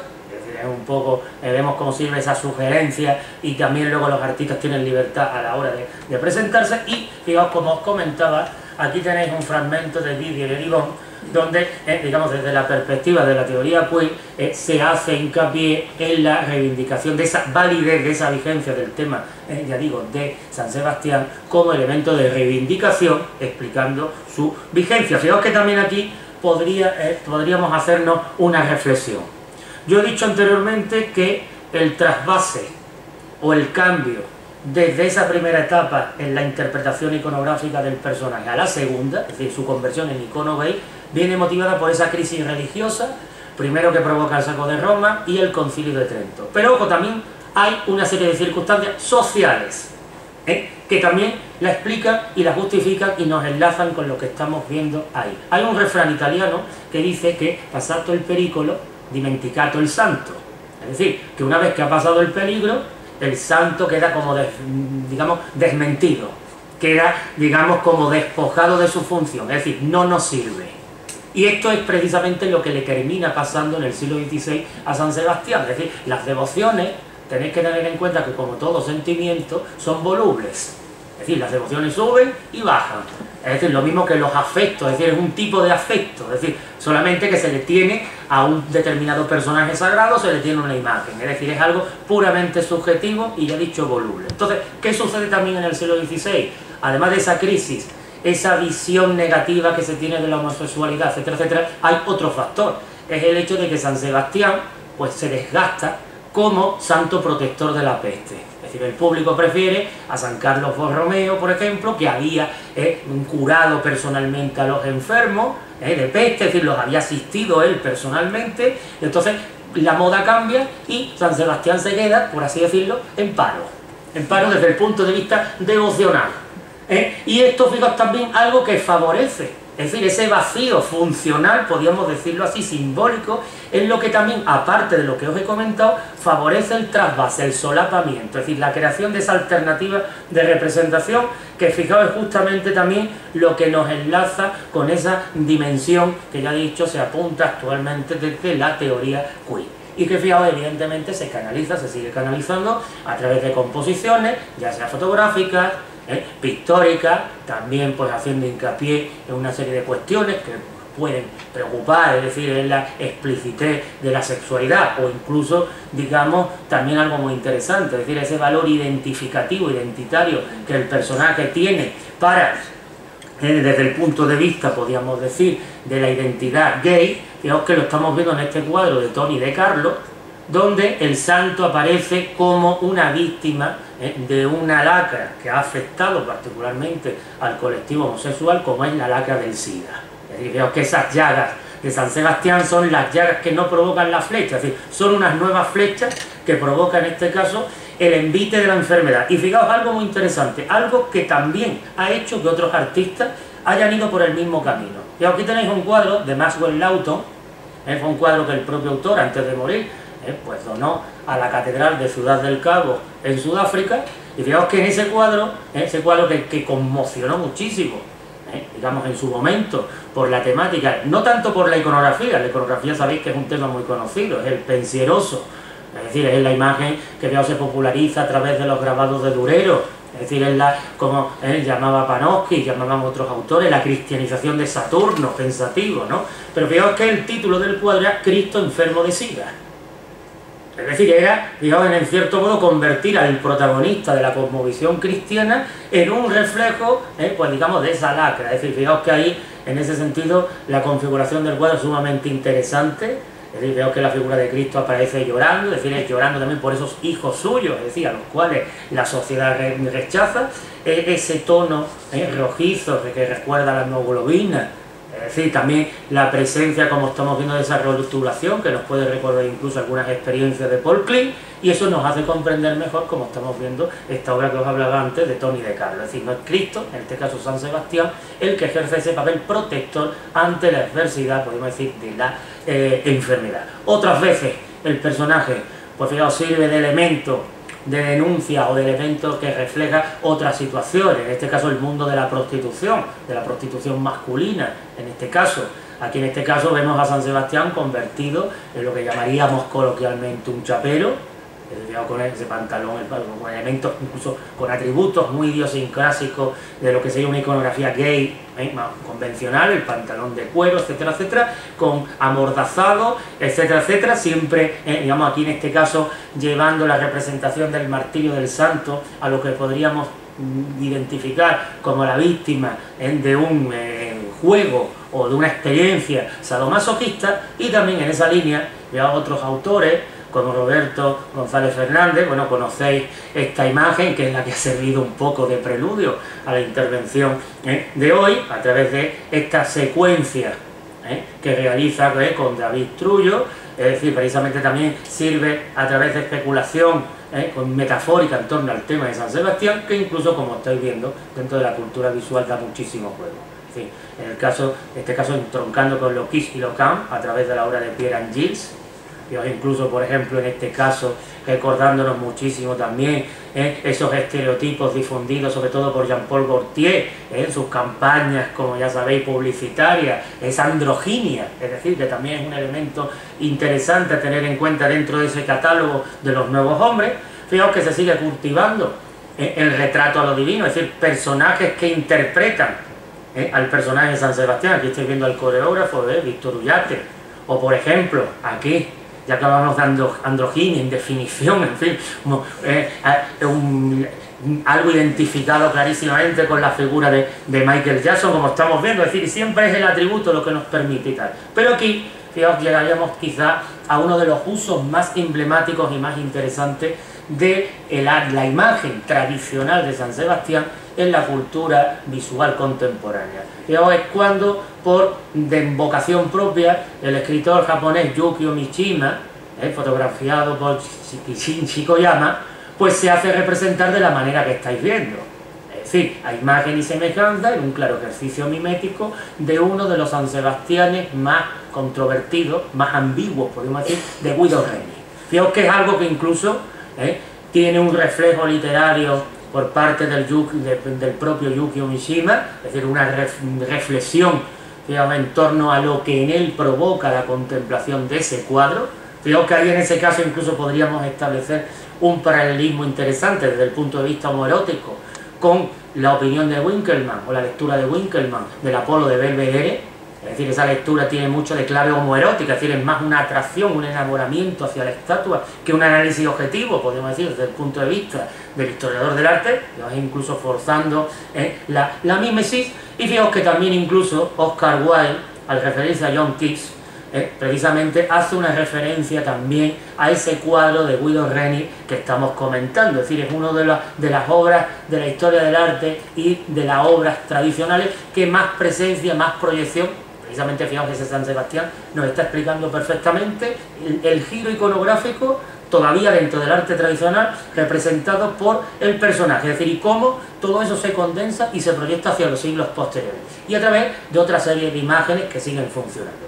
Fijaos que aquí en este caso, o el otro San Sebastián de Guido Reni, como elemento de inspiración de esa otra fotografía, de pinturas, incluso como estamos viendo en el caso de la cultura visual, incluso el tema de San Sebastián se ha proyectado hacia lo que es en la cuestión del mercado, en este caso musical, sirviendo y teniendo una presencia en el videoclip, en las portadas de discos y por supuesto en la pintura. Es decir, de nuevo quiero destacar la importancia de la posmodernidad, de la figuración posmoderna en este sentido, y como uno de los autores más incisivos en este sentido ha sido Roberto González Fernández, que fijaos en el proyecto de AIN, que consta de 36 cuadros, retrata a otros 36 hombres de la guisa que estáis viendo.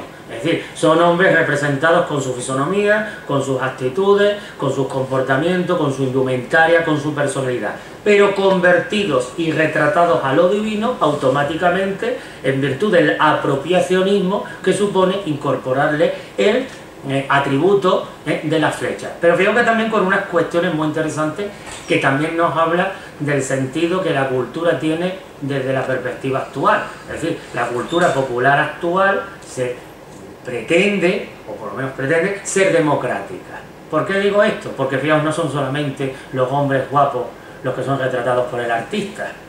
Fijaos que evidentemente también los que no lo son tanto, los que no son jóvenes, los que no tienen pelo, es decir, los que tienen unos kilos de más, es decir, todos ellos, fijaos, son susceptibles de ser sometidos a la misma disciplina iconográfica por obra y gracia de la intención del artista. Fijaos, esto es algo interesante que nos explica lo que os comentaba de los procesos, incluso el chiste gráfico. Es decir, aquí estáis viendo un poco lo que os quiero comentar de la trascendencia, incluso la instalación. Fijaos que incluso esta instalación, para muchos de los que estáis aquí, que esto no lo habéis conocido, fijaos que en cierto modo viene a ser un recuerdo a lo que era la imagen, digamos, identificatoria de una popular serie de televisión de los años 60.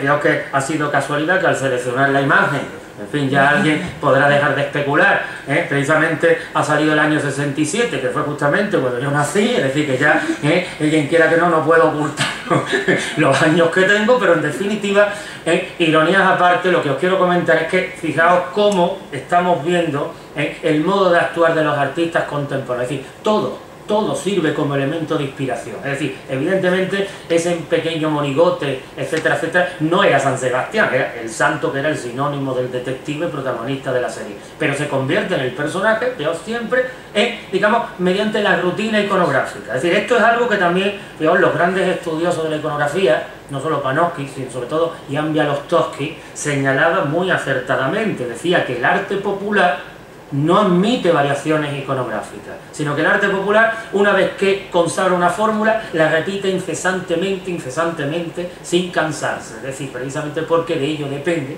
lo que os decía antes, el factor de reconocimiento que el público tiene con respecto a la imagen. Fijaos que incluso esa idea, digamos, del martirio, del sufrimiento, etcétera, etcétera, en otros ámbitos del arte moderno lo tenemos muy presente. Es decir, del accionismo vienés, y más concretamente de estos rituales orgiásticos, que es el nombre que se suele emplear, por ejemplo, de Hermann Nietzsche, como estamos viendo aquí. Es decir, esa crucifixión simbólica, que además, fijaos, equipara al ser humano como víctima de la sociedad a la res que es abierta en canal y descuartizada que aparece detrás. Y de la misma regla de tres, el martirio de San Sebastián, pues como estamos viendo, tiene una cabida importante dentro de la danza, del teatro, de las artes escénicas en general, pues digamos, reinterpretando libremente las cuestiones del guión. Hay un monumento, podríamos decir, en este sentido, destacadísimo del tratamiento de este tema dentro del arte moderno,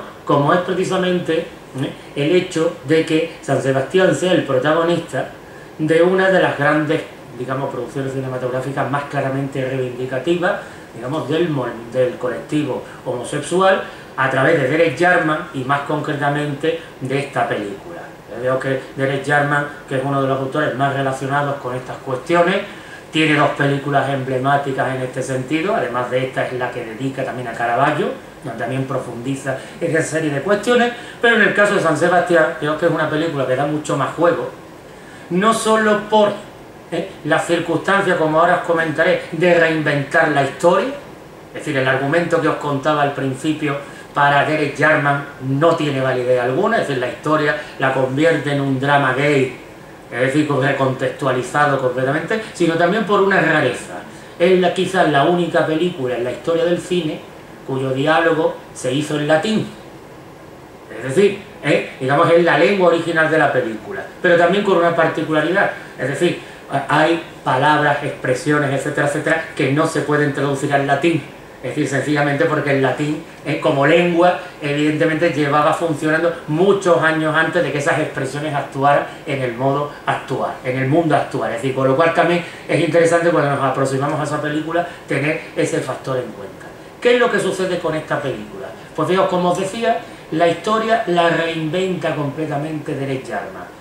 Es algo similar, y fijaos, conviene recordarlo, a otro de los procesos de reinvención literaria y por extensión iconográfica más interesantes que hayan sucedido nunca en la historia del arte, como es el tema de Salomé. Es decir, la Salomé simbolista de Flaubert, de Oscar Wilde, no es la Salomé que no se nos refiere en los evangelios. Es decir, la Salomé del evangelio es una simple marioneta en manos de su madre, que es la verdadera mala de la película, por decirlo de alguna manera, que en fin, que cuando, ya sabéis, danza la famosa danza de los 7 velos, no sabe qué pedirle cuando el rey le dice que le va a dar todo lo que pida, entonces la madre le dice, dame la cabeza de San Juan y nos lo quitamos de en medio. Es decir, eso es lo que nos cuenta el Evangelio. Y ya sabéis en qué convierte Oscar Wilde, sobre todo, más que Flaubert, la historia evangélica de Salomé. Es decir, en una atracción fatal. Es decir, el origen, como sabéis, de todo ese tema que tanto juego va a dar en la literatura, en el arte, en la música, de la mujer fatal, de la vamp, etcétera, etcétera. Pues esa idea es la que tenemos que aplicar, que es lo mismo que hace Derek Jarman en esta película. Es decir, fijaos que San Sebastián para Derek Jarman es un amante del emperador Diocleciano que cae en desgracia ante él, precisamente porque se descubre que en cierto modo ambos están compartiendo el mismo efebo, y entonces el emperador lo descubre, se lo carga, y entonces eso hace que el militar de alta graduación sea desterrado a un destacamento en las fronteras del imperio, donde, digamos, el centurión y los soldados se aburren soberanamente. Es decir, pues no hay absolutamente nada que hacer.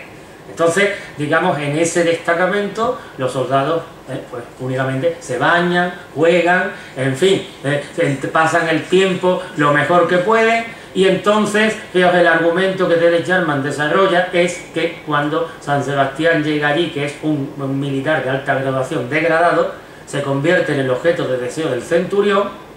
El centurión se obsesiona en poseerlo al precio que sea, y como no lo consigue, digamos, ordena su muerte, que es el presunto martirio, que evidentemente no es martirio tal como se cuenta en la historia. Pero ojo, creo que desde el punto de vista social esta película también plantea algo muy interesante, es decir, sobre lo cual incluso han reflexionado algunos autores, por ejemplo, en la literatura y en el cine. Es el hecho de cómo el ser humano, en determinadas situaciones límite o en situaciones imprevistas, es capaz de sacar lo peor y lo más bajo de sí mismo. Porque fijaos, ¿qué es lo que sucede? Cuando el centurión ordena la ejecución de San Sebastián, los soldados se excitan. Y se excitan porque por fin pasa algo. Es decir, por fin hay algo que hacer en ese, digamos, tedioso paraíso en el cual viven. Lo cual explica el ensañamiento de la escena final de la película, que es precisamente la visión del martirio. Es decir, esto es el argumento. Pero, ¿cómo lo desarrolla, fijaos, Derek Jarman a través de las imágenes? Pues con los anclajes que estamos viendo con respecto al arte tradicional. Fijaos que nada más con la presentación, es decir, el cartel, etcétera, en este caso, de una versión alemana, lo estamos viendo. Fijaos que incluso las representaciones de este fotogramas pueden recordar tantas y tantas escenas de la flagelación de Cristo que hemos visto en la historia del arte. Fijaos, la composición, es decir, rigurosamente simétrica, pulcramente renacentista, incluso podríamos decir, Fijaos incluso la propia configuración del actor protagonista, de Leonardo Treviglio, es decir, secundando, podemos decir, los giros, los afectos, etcétera, propios de una geografía de siglo. Es decir, fijaos, ya sea en esta posición más lánguida, fijaos, incluso recordando, como vais a ver ahora una vez más, al San Sebastián de Guido Reni, es decir, fijaos que ese carácter del cuadro como icono fetiche, digamos, dentro de lo que es el valor reivindicativo gay, fijaos incluso también un doble homenaje, no solamente, fijaos, porque aquí vemos la retroalimentación, esto sucede en la cultura visual, no es el enganche solo del cuadro de Guido Reni, es también las revisiones contemporáneas, es decir, al mismo tiempo se está rindiendo un homenaje a la fotografía que comentábamos de Yukio Mishima, e incluso, fijaos, al tratarse de un formato visual, ya de camino no solamente enlazamos con temas convencionales, sino también con otros de otros registros diferentes. Es decir, fijaos esta escena donde San Sebastián está contemplando su imagen en el agua, que clarísimamente veis cómo evoca, en este caso, el mito de Narciso. Es decir, un poco para que veáis cómo la cultura visual está retroalimentándose, enganchándose, etcétera, etcétera, es decir, un poco para crear esa nueva serie de imágenes. Fijaos que aquí, en este sentido, nos queda un último aspecto, como sería el hecho de que hay otro tema especialmente, que ya apuntaba al principio, de cierto morbo también en el tratamiento, en el análisis de la figura de San Sebastián. Es decir, el momento del abandono de su cadáver. Es decir, un hombre desnudo, digamos, a libre contemplación, a libre disposición de quien se lo encuentre. Fijaos que esto es interesante porque enlaza con la idea que del sueño, del abandono, es decir, de la invitación a la unión, que en muchísimas imágenes en la historia del arte, veo que es uno de los recursos quizás más manejados, sobre todo en el siglo XIX, por cuestión de la incidencia de la moral peculiar, etcétera, etcétera, es decir, donde la insinuación sexual explícita no está tolerada o está mal vista, entonces la mujer se deja caer y entonces él llega y hace lo que quiere, es decir, fijaos que esto incluso es algo apuntado en el arte de época anterior, aquí estáis viendo una Cleopatra concretamente, teóricamente muerta, de Guido Cagnasi. Fijaos que la pregunta que nosotros nos podríamos hacer es que ¿esta mujer está realmente muerta? ¿O está dormida en la silla esperando que llegue su amante? Es decir, es un poco lo que os decía, que esas ideas no son exclusivas del siglo XX, sino que lo vemos más atrás. Fijaos cómo esto es lo mismo que se presenta o se transmite a estas representaciones, yo digo, del abandono del cuerpo de San Sebastián moribundo, ya sea atendido por los ángeles, o ya sea atendido, como estábamos viendo antes, en el caso de Santa Irene. Fijaos, incluso artistas como Delacroix, en este caso estoy viendo, incluso se interesan por esa historia, que fijaos también aporta otra cuestión de morbo, en relación con el tema de Endymión y Diana. Es decir, es una mujer que manipula el cuerpo indefenso, inmóvil de un hombre. Es decir, esto da mucho juego, fijaos, en muchísimos casos en la historia de la pintura, en las artes escénicas, como estamos viendo, incluso con un toque peculiar en el caso de este cuadro del artista francés Trophime Bigot, donde, como estáis viendo, la extracción de la flecha ya os provoca, como estamos viendo en el gesto del personaje, un indisimulado placer. Es decir, fijaos que esto también es interesante tenerlo en cuenta, porque también os decía la necesidad de estudiar el contexto. Porque unas imágenes que representan lo mismo, es decir, ¿por qué aquí no vemos eso? Aquí estamos viendo a él desfallecido, está más que claro. Y aquí estamos viendo otra cosa, algo importantísimo que tenemos que tener en cuenta. Sobre la obra de arte, cuándo se hace, quién la hace y sobre todo gracias a quién existe. Es decir, no podemos olvidar que durante siglos, y en el arte tradicional eso es algo que se cumple taxativamente, no existe obra sin cliente. Es decir, y los clientes muchas veces sugerían, imponían a los pintores lo que querían ver. Es decir, que ahí en ese sentido es una función también muy interesante a la hora de aproximarnos a la cultura visual de ayer y de hoy. Por ejemplo, en este caso, no podemos hablar de ninguna lascivia ni ningún componente erótico como sí lo podemos ver aquí. Digamos que aquí en este caso es una Santa Irene joven, bella, etcétera, etcétera. Es decir, que en ese sentido esa cuestión morbosa existe, cosa que aquí pues, ha quedado anulada.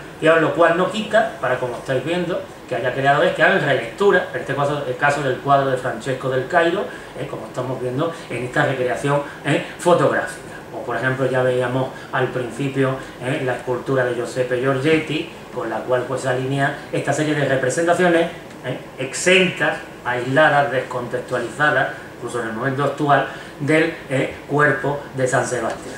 incluso, como os decía, con una proyección en la cultura actual que hace que, evidentemente, fíjate, aquí ya tendremos que hablar de la publicidad, de los kits, del anclaje, es decir, hay veces que la imagen y la cultura visual se quita abiertamente la máscara.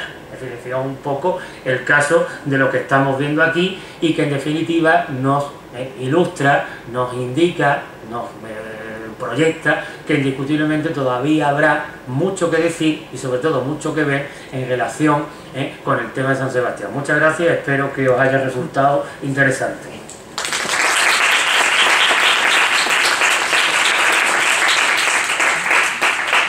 Bueno, si no os he cansado demasiado, ¿queréis hacer alguna pregunta o alguna cuestión? Todavía me queda fuerza para... ¿Sí?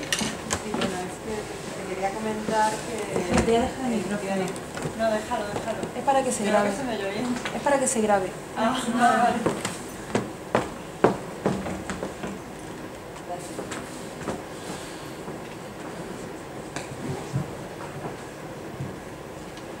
Hola. Que yo no sé si lo que te voy a comentar está relacionado un poco con las visiones, bueno, las interpretaciones freudianas o, sí, o algo de esto. En algún sitio he leído que se relacionaba a San Sebastián como icono gay porque las flechas eran interpretadas como símbolos fálicos y que lo que sentía el mártir al clavarse de las flechas era pues eso pues... Sí, el placer, el placer sexual que además era producido por otros camaradas que eran también hombres y que eran hombres al que él quería. Vamos a ver, eso podría tener sentido, te digo, vamos, yo sí conocía esa interpretación, eso podría tener sentido dentro de determinados contextos y asociado a determinadas obras, pero te digo, contemporáneas. Es decir, porque también es lo que te comentaba anteriormente de la importancia de los contextos. Es decir, entonces, fíjate que esa idea que tú has comentado es exactamente la misma que lo que justifica el hecho de que la iconografía se cree no con el segundo y definitivo y auténtico martirio, sino con el primero, es decir, es la flecha como imagen metafórica de la enfermedad. Entonces, eso que has comentado puede tener validez, pero te insisto, siempre en un caso de una obra concreta, desde la perspectiva de un artista concreto y con unas intenciones concretas. Es decir, ya que comentas esto, a mí muy bien porque me has recordado una cosa que iba a comentar, pero en fin, como no quería tampoco aburriros demasiado, no lo he dicho, que es el hecho de que también eso se relaciona con otra cuestión que creo que habréis visto en algunas de las imágenes. Es decir, algunos de los artistas manifiestan claramente una obsesión por lo que podríamos llamar una hipertrofia de la genitalidad. Es decir, por destacar el tamaño de los genitales. Es decir, en algunos casos, no en todos, pero que podría estar en relación justamente con esa interpretación freudiana. Pero ojo, ya te digo que para aplicarla hay que tener siempre muy claro el contexto.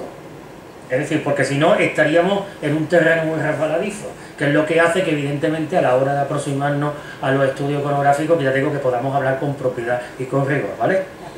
A ti. Hola, yo te felicito por la charla muy sugerente y precisamente a la luz de lo que estás diciendo, al hilo de esta necesidad de considerar bien los contextos, en el caso de las imágenes, que hay esa tendencia a veces banalizar y poner en relación. También me parece interesante los conceptos y me interesa mucho que elabores un poquito más en qué concepto estás tú manejando. Lo has comentado dos veces, no nos puedo entrar demasiado. Los términos de modernidad y vanguardia, porque precisamente son categorías, a mí me llama la atención esa relación que has hecho desde el siglo XVI, son categorías sobre las que yo trabajo, que están para mí, o sea, creadas en unos contextos específicos, precisamente basándonos no solo en Walter Benjamin, pero en Marshall Bergman, Baudelaire, ¿no? Que se relacionan directamente con la experiencia de la modernidad, ¿no? De lo moderno, de la tecnología, de los procesos de modernización desde el siglo XIX. Lo podríamos retrotraer, yo estaría de acuerdo, a la Ilustración quizás, pero me gustaría saber en qué contexto tú estás hablando de modernidad y vanguardia. Si es que yo según he entendido, desde el punto de vista formal, para mí es problemático el uso de esas Te explico, mira, es muy fácil de ajustar la cuestión. Es decir, efectivamente, como tú muy bien señalas, una cuestión es el debate, podríamos decir, terminológico, conceptual, en torno a los conceptos, y otra cosa sería el trasfondo del concepto. Y me explico, es decir, cuando yo hablo de modernidad y hablo de vanguardia, tú sabes que perfectamente cuando se habla del concepto de vanguardia, sabes que además es un clásico, es decir, siempre se habla de la metáfora guerrera y la metáfora orgánica, es decir, lo que te indica el borrón y cuenta nueva, la ruptura traumática y lo que es la transformación del arte, ¿vale? Entonces, ahí en ese sentido yo los empleo aplicados, pues desde, ya te digo, desde que el artista es consciente de su papel como individuo, en el sentido de identificar modernidad y vanguardia como una actitud. Es decir, una actitud, como una actitud, exactamente una actitud de inconformismo, también de rebeldía, porque hay rebeldía también, es decir, hay que tener en cuenta que el contexto es muy complejo, es decir, porque hay una cuestión. Tú ten en cuenta que para poder llegar al momento en el que el artista reivindica una actitud abiertamente de vanguardia, como tú has señalado muy bien, con Baudelaire, etcétera, etcétera, eso es una conquista que se está desarrollando desde siglos anteriores en la historia del arte. Es decir, es cierto, como has precisado muy bien, que a nivel terminológico conceptual hay un momento clave, es la Ilustración, ¿vale? Es decir, ya Baudelaire, etcétera, etcétera. Pero yo a lo que me refiero más es una actitud. Es decir, hay una actitud del artista que comienza a ser consciente de que evidentemente tiene unos valores diferenciadores con respecto a otros profesionales, es decir, sabes que está también el debate en torno a la liberalidad del arte, es decir, que eso también lo tenemos que tener muy presente, etcétera, etcétera, y entonces, dentro del escaso margen de maniobra que tiene el artista en otros periodos, hace lo que puede, y a veces hace mucho, pero entonces fíjate, yo interpreto que esa actitud, en cierto modo, de violentar el código, de querer saltarse el código, de querer un poco buscar un resquicio, es una actitud de vanguardia, es una actitud moderna. Entonces, por eso te digo que no estamos en desacuerdo, solamente es ese pequeño matiz. Es decir, no me refiero a vanguardia y a modernidad en sentido, digamos, tasativo, clásico, terminológico, conceptual, sino como actitud. Es decir, y eso es lo que evidentemente, fíjate que, y fijaros todos, que eso cuando se estudia, sobre todo el arte tradicional, se aprecia de una manera evidente, que hay artistas que son los que marcan tendencia y una inmensa mayoría que se suben al carro. Es decir, que además en cierto modo, ya te digo, no lo puedes interpretar como en el siglo XX, indiscutiblemente, pero que me refiero que hay una cosa que nunca podemos perder de vista, que es el hecho de que hay un proceso que el artista va conquistando, va subiendo peldaños. Es decir, desde que en la Edad Media, en otros contextos, era un simple operario que hacía lo que le decía, hasta que el artista cada vez va queriendo decir más. Entonces, por eso te digo que hay que interpretarlo, y vamos, yo es en el sentido que he querido darle, de actitud. ¿De acuerdo? A ti.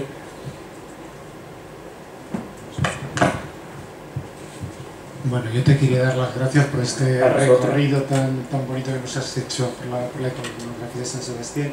Bueno, yo me preguntaba a la vez si funcionaría también, o podría haber funcionado para el tema de la mujer. Que no. Que si funcionaría también para la mujer, y se me ocurrió, por ejemplo, el tema el éxtasis de Santa Teresa, sí.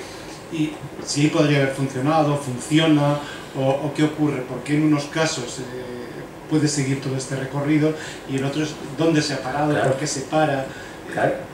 Bueno, pues ahí fíjate que la clave estaría, remitiéndonos a los tres conceptos que comentaba de sexo, de identidad y de género, la clave nos la daría la perspectiva de género. Es decir, en el sentido desde hace siglos, milenios, etcétera, etcétera, hay una codificación de los roles en virtud del cual a la mujer se le asigna un papel pasivo, es decir, y consecuentemente privado, y al hombre un papel activo y consecuentemente público. Entonces, ¿esto cómo lo relacionamos con lo que me estás comentando? Porque hay una cuestión, precisamente has mencionado un caso muy interesante, Santa Teresa que es una monja.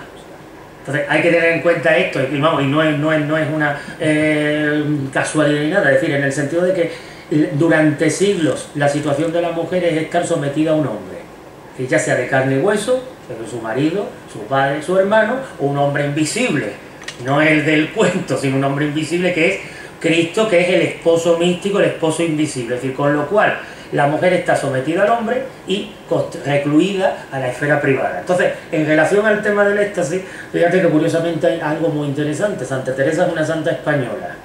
Entonces, sabéis que esa canonización se celebra apoteósicamente en España, pero en España sucede algo muy interesante. Es decir, frente a la tendencia que nosotros detectamos en los santos modernos, podemos decir San Ignacio, los santos contemporáneos que se canonizan, que fijaos siempre se representan los temas sobrenaturales, los éxtasis, las visiones, etcétera, etcétera, el tema del éxtasis se representa en Italia. Es decir, casi cuando aparece Santa Teresa en la pintura, en la escultura italiana, en cualquier iglesia, casi siempre aparece el tema del éxtasis. Es decir, que es la idea de lo barroco, la unión con lo sobrenatural. En España se elude.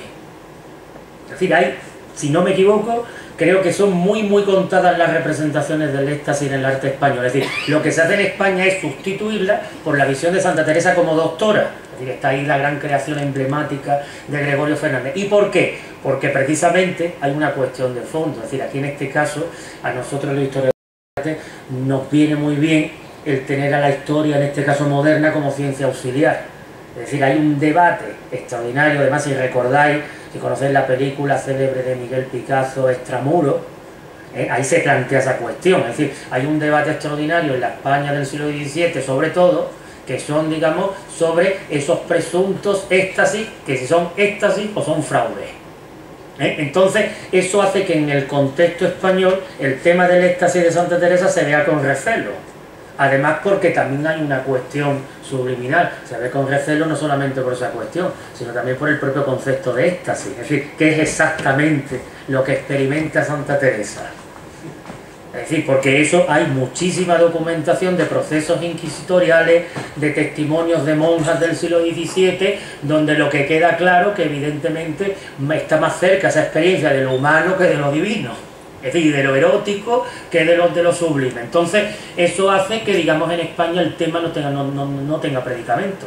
Entonces, la visión por antonomasia en España sea Santa Teresa doctora. En cambio, en Italia sí tiene. Además, de hecho, evidentemente la interpretación de Berni es que literalmente interpreta incluso en el sentido más profundo, lo que Santa Teresa quiere explicar, ¿vale?, al relatar la visión. Entonces esa sería la cuestión. Pero en la actualidad, al tomar un icono la homosexualidad femenina, ¿por qué no mira este, por ejemplo? Claro. Y si mira el de San Sebastián. No, pero te digo una cosa, el icono en el caso de San Sebastián es relacionado con la homosexualidad masculina. La homosexualidad femenina quizás está, yo creo, en este momento quizás esté buscando, es decir, o esté elaborando, yo creo que yo me atrevería a decir que quizás está pensando o elaborando, digamos, un proceso similar, pero creo que todavía no se ha llegado a concretar de una manera tasativa. Es decir, vamos, en ese sentido, quizás los iconos son personajes históricos o reales, es decir, escritoras, artistas, juristas, etcétera, etcétera, más que personajes en el sentido de la línea que hemos analizado aquí. Es decir, ahí en ese sentido el proceso es distinto, pero vamos, yo por lo menos lo veo distinto. A ver, ¿más cosas?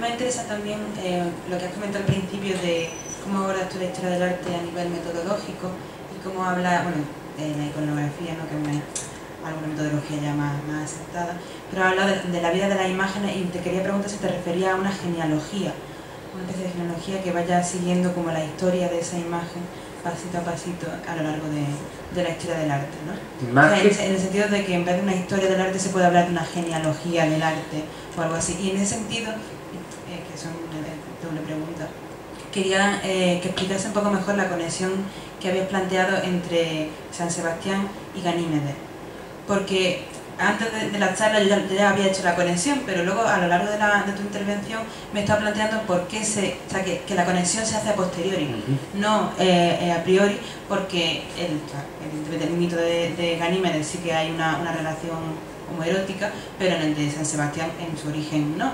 Entonces la conexión se produce desde una perspectiva actual o posterior, ¿no? Y no sé, me gustaría que hablase un poco de... Sin problema. Ahora, con relación a lo primero, si tú fíjate que yo no utilizaría el término genealogía, a mí me parece muy solemne.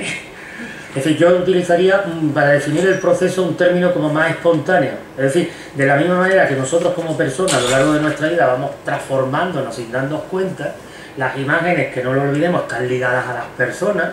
Pues entonces van experimentando también una serie de cambios, pero vamos, como de una manera como mucho más fluida. Es decir, que es lo que hace que en determinados casos, pues, vamos, nosotros podamos trazar un hilo conductor sin problema. Es decir, fijaos que eso también tiene mucha validez cuando se estudia el tema de la mitogenia. Es decir, porque pensad, cuando hablamos de Superman, os pongo un ejemplo. Superman, ¿quién es? Un personaje que viene del cielo, que viene de otro mundo, a enfrentarse al mal. Y fijaos, eso con qué, por citar, podríamos citar innumerables conexiones. Es decir, es el último eslabón quizás de una cadena. Es decir, fijaos, San Miguel, pensad, San Jorge, nos vamos, Teseo, Perseo, Hércules, quien queramos. Es decir, fijaos que es el mismo arquetipo que, digamos, lo que es la proyección cultural, social, religiosa, etcétera, va transformando. Sí, hay casos, muchos casos, no en todos los casos se puede hacer, pero sobre todo en las imágenes quizás más emblemáticas sí tenemos toda esa cadena, ¿no? Entonces, por eso, más que genealogía, yo hablaría de vida, es decir, es un poco como esa cuestión, es decir, porque también en el caso de la mitogenia actual hay una cuestión muy interesante, es decir, la mitogenia actual quita responsabilidad a la imagen en función de valores creenciales, confesionales, culturales, es decir, Superman puede ser tan mito y tan héroe, pues pensar para una persona, pues yo qué sé, para una persona de una cultura, de una religión asiática, que para una persona musulmana, que para un cristiano, es decir, porque personifica la quinta esencia de todo lo positivo, es decir, no se identifica, aunque bueno, también es verdad, he citado un caso que también puede estar muy ligado a los intereses de un país concreto, es decir, también los superhéroes se patrimonializan, pero bueno, si nos olvidamos de ese matiz, me refiero que la mitogenia, digamos, elude esas responsabilidades. Entonces, por eso te decía, más la cuestión de vida. Con respecto a la segunda pregunta, entonces, sucede lo siguiente, es decir, el tema del anime es como un objeto de culto, como un fetiche cultural, podríamos decir, que perfectamente, vamos, te digo, está acostado con las fuentes, etcétera, etcétera, las representaciones, en el contexto sobre todo manierista. Y además con un sentido, digamos, diferente quizá al de la homosexualidad griega, que por eso ponía el ejemplo de Antino y Adriano, que han llevado al terreno de lo sublime, aunque el sexo esté presente. Entonces, ahí ya te decía que iba más por la cuestión del libertinaje. Entonces, ¿qué sucede? Entonces, ese motivo que se convierte en fetiche cultural, por una serie de presiones, sobre todo religiosas, comienza a ser mal visto. Entonces, en el momento en el que, digamos, lo que esa imagen pueda transmitir o puede, a la hora de ser vista por el resto de la sociedad, pueda ser contraproducente para el grupo que la apoya, es lo que hace que ese contenido pues termine, digamos, desviándose y asociándose al tema de San Sebastián, que evidentemente en su historia no hay ningún elemento, ningún vínculo con la cuestión homosexual, pero claro, sí es cierto que también al brindar el pretexto para la representación del desnudo masculino, es decir, el hecho de que tú estés viendo un cuerpo de un hombre, no un santo, sino ante todo el cuerpo de un bello de un hombre, es lo que hace que precisamente a partir de ahí se solape la cuestión y se produzca el trasvase desde un icono hacia el otro. ¿Vale?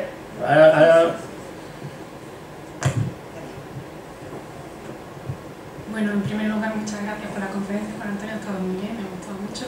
Y yo quería preguntarte, en relación a la pregunta que hacía Lidia de lo del anime y demás, yo me he preguntado, bueno, en primer lugar, en el momento de las imágenes del manierismo, por ejemplo, el pintor pintaba con cierta conciencia, por lo menos lo que yo he entendido, un hombre, ¿no? Ese erotismo que puede provocar el cuerpo masculino. Determinados pintores, siempre, es decir, sin generalizar, porque hay muchos que sí y muchos que no, pero vamos, ya está, la alternativa está creada. Efectivamente, pero el público, el espectador que pudiera ver aquella imagen en aquel momento, ¿era consciente también de esa intención del pintor? Es decir, también lo recibía como con cierto erotismo. Y por el otro lado, ¿esas imágenes tuvieron algún tipo de censura a lo largo de ese tiempo o incluso en el momento contemporáneo?